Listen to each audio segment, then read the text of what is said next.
Did you know that one of the worst environmental disasters in recorded history occurred in Italy? A fire broke out on the passenger ferry Moby Prince after a collision with an oil tanker.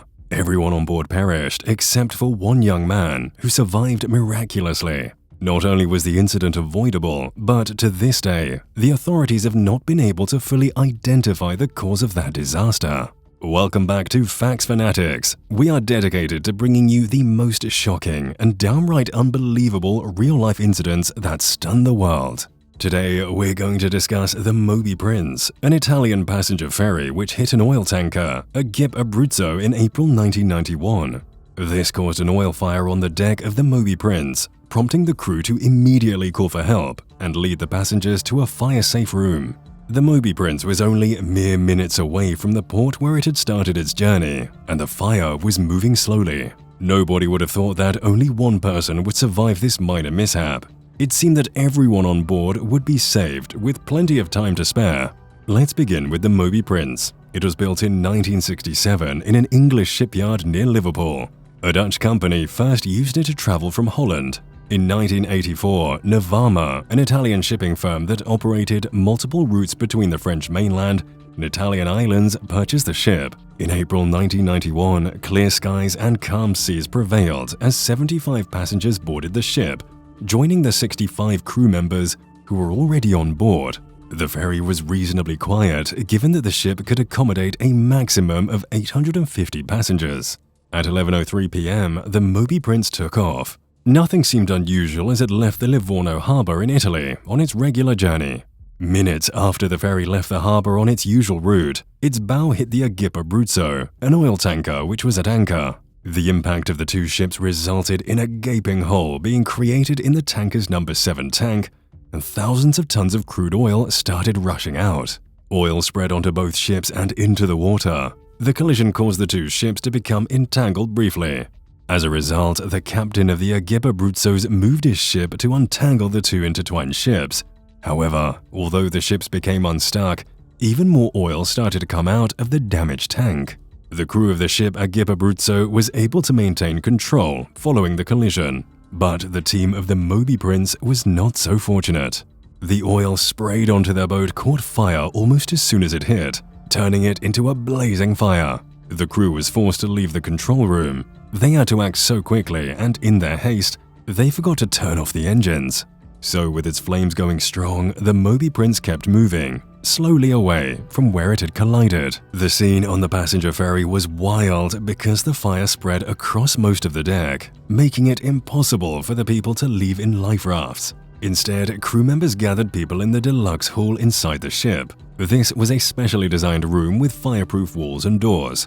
The deluxe hall was relatively safe due to its protective barriers while the ship was consumed by fire. The crew and passengers endured bearable temperatures while waves of fire destroyed the surrounding structures. They had just left the harbor and help should have been around the corner. At least that's what everyone had hoped. They were confident that port authorities would rescue them. They all seemed optimistic. Little did they know that help was not coming due to a terrible communication breakdown. The radio operator issued repeated cries for rescue. He could not reach the fixed radio in the control room, so he utilized a portable transmitter. He shouted into the radio, "Mayday, Mayday, Moby Prince, Moby Prince, we are in a collision. We are on fire. Firemen needed." And then he went on more directly, "If you don't help us, we will burn. Mayday, Mayday." The Moby Prince Mayday call may have notified authorities, but the signal was weak and tattered due to the use of the mobile transmitter. The port authorities misunderstood the jumbled transmission as a report of the burning Abruzzo if they had heard it.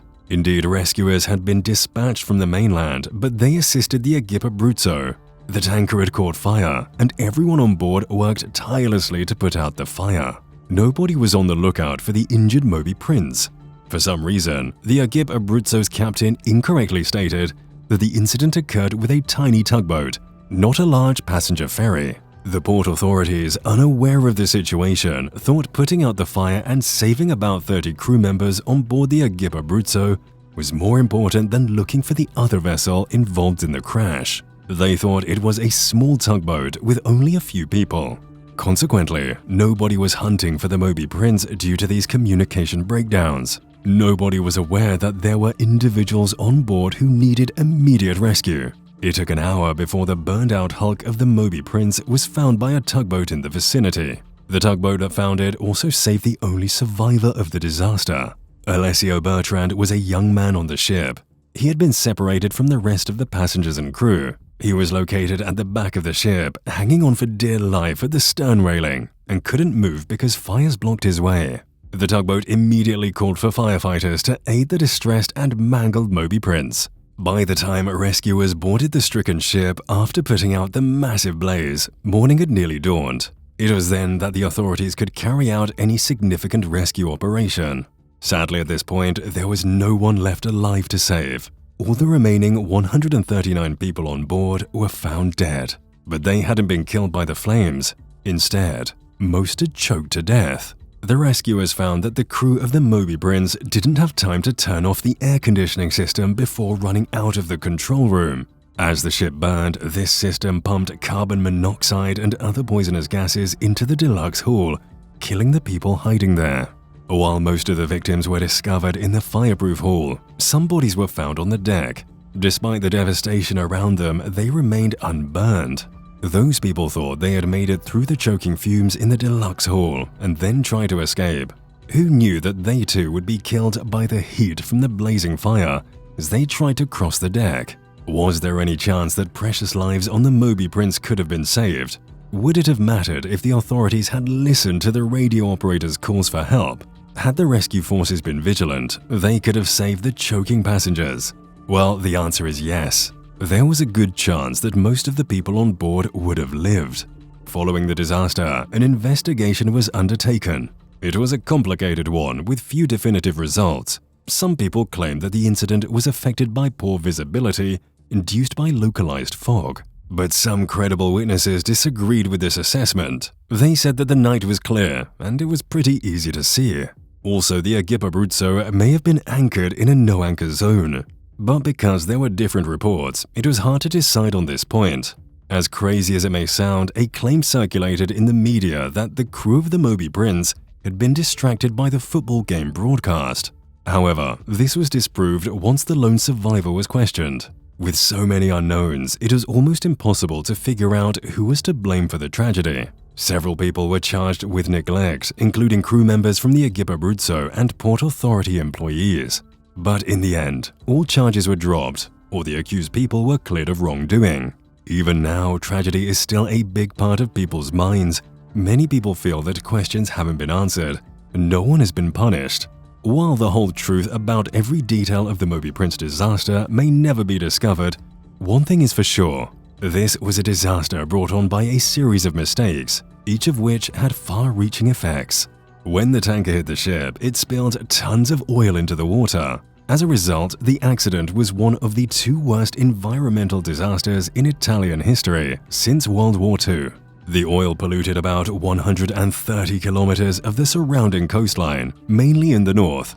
Thanks for watching. If you like this video, please help us to continue providing similar stories by liking and subscribing to our channel. Until next time.